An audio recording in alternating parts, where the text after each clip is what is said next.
Bonjour tout le monde. La dernière fois, on s'est arrêté à la page 67. On continue la page 68. L'interrompit le petit peintre, l'air perplexe. Pourquoi dites-vous qu'elles sont mortes?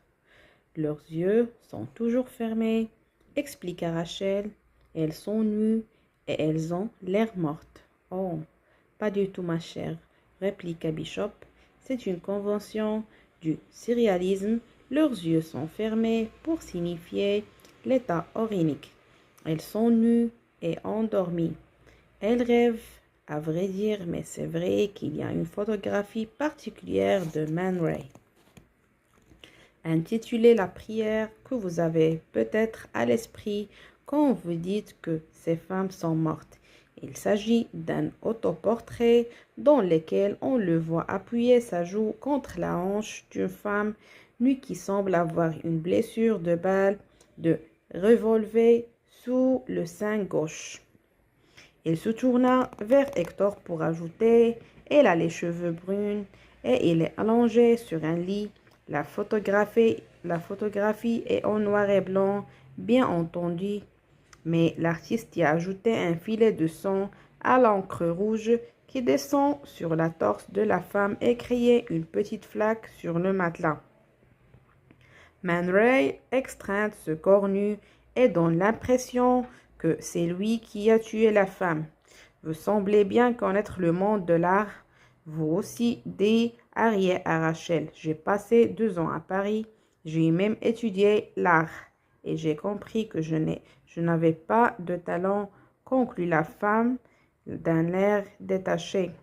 Peut-être n'avez-vous pas encore découvert comment l'exploiter, objecta Bishop en souriant. Et si vous essayez le mode d'expression, le surréalisme, ce pourrait être la clé dont vous avez besoin pour vous révéler à vous-même. Comme l'a écrit André Breton dans la manifeste du surréalisme, toute porte à croire que le surréalisme agit sur l'esprit à la manière des stupéfiants comme eux. Il crée un certain état de besoin et peut pousser l'homme à de terribles révoltes.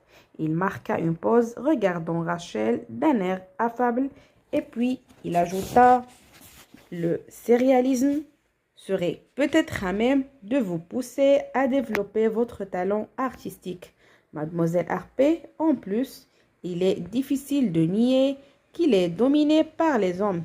Et il est grand temps qu'une femme surréaliste fasse parler d'elle. » La voix tonitruante d'Ernest derrière eux. « Ah, vous faites chier les artistes ce soir. Pour une fois, j'espérais qu'on éviterait de parler boutique bordel de merde. » Il boutilla vers l'homme blanc de haute taille et se tenait dans l'embrasure de la porte. « Salut, Wind. Entrez donc, cher ami mal embouché. Qu'est-ce que vous buvez ?» Le critique baissa les yeux sur le verre de vin presque vide que l'écrivain avait à la main. « Pourquoi perdre du temps à siroter cette saleté ?» répondit-il. « Allons, droit au but. Whisky. » Sec Ernest, l'air soulagé, lui donna une vigoureuse tape sur l'épaule. « Et pourquoi pas, connard? Eh, sers donc un verre à notre putain d'Auguste invité, tu veux bien? Si je m'en occupe, je risque d'être tenté d'y ajouter du crayonnure. » Le cadavre exquis. Le dîner se composa de moules marinés dans un bouillon à la crème poivrée, d'une bouillabaisse de Marseille et d'un cabas robillon. Pauline conseilla à tout le monde de garder un peu de place pour le dessert, un quai limpi. Hector et H.O.M. terminèrent les premières leur assiette. H.O.M. buvait du whisky et Hector s'était préparé un mojito. L'auteur de Polar se cala au dossier de sa chaise, la cigarette aux lèvres et regardant Rachel manger.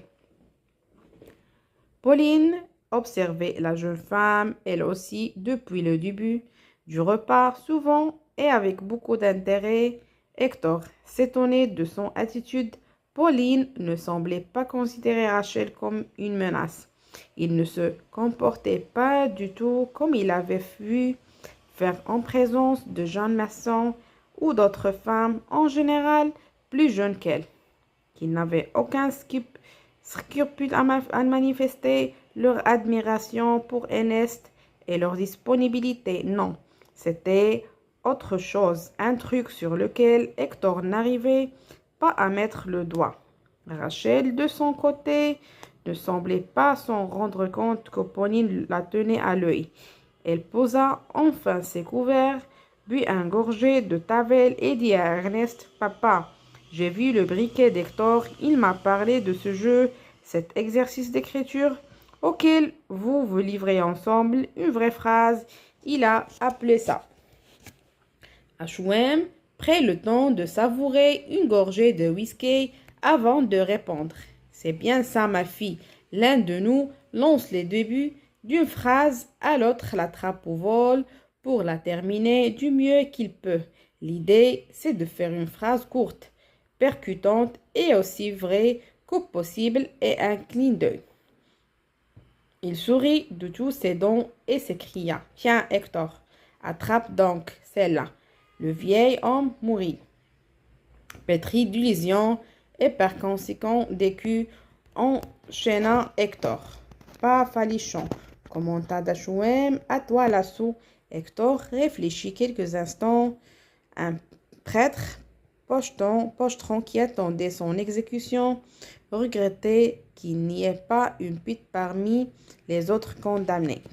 S'exclama Ernest et frappant la table du plat de la main. « Ah, c'est là, faudrait que je le réutilise quelque part. Je devrais la balancer au vieux Max Parking pour l'inquéquiner. » Il but de nouveau des whisky avant de lancer. Le dimanche matin, dans la rue de Key West, on voit toujours. Hector plissa les yeux, s'engure, le poivron de 14 et 18 dans le cirage au pied des arbres. Des vilaines taches de pisse à l'entrejambe, dit-il, où il fit aussitôt la grimace. Mince, je veux tout le monde, pardon à tous. C'était très déplacé et surtout pendant le dîner, mais c'était sombre et réaliste, dit Harriet d'un air grave. Authentique, j'admire ce genre de phrase. Ernest faisait une tête un peu bizarre. Celle-là, oui, je pourrais peut-être l'utiliser. Bishop Blair bouffa de rire et renversa un peu de vin sur le devant de sa veste.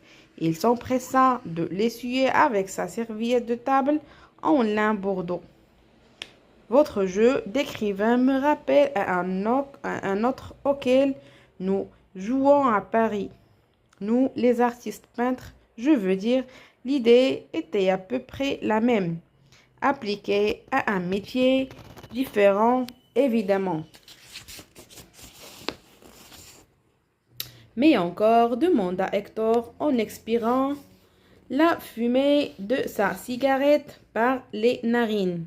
Le petit homme plongea la main dans sa poche intérieure de veste pour en sortir une énorme cigare cubain. Il en déchira l'emballage, en coupa l'extrémité avec un coupe-cigare et saisit un des chandeliers posés sur la table.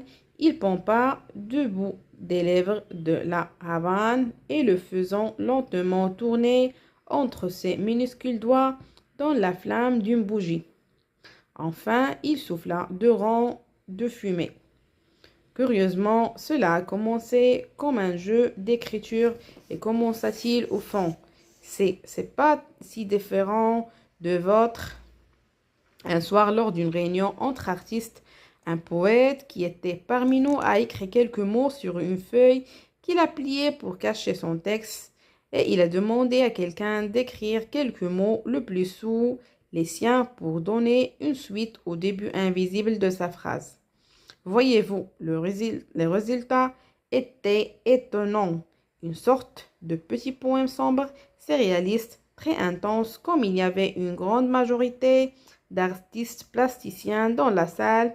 Le jeu a assez vite changé le mode d'expression, tout en gardant son principe fondamental. Nous sommes passés au dessin. On s'arrête ici et on continuera dans la prochaine vidéo.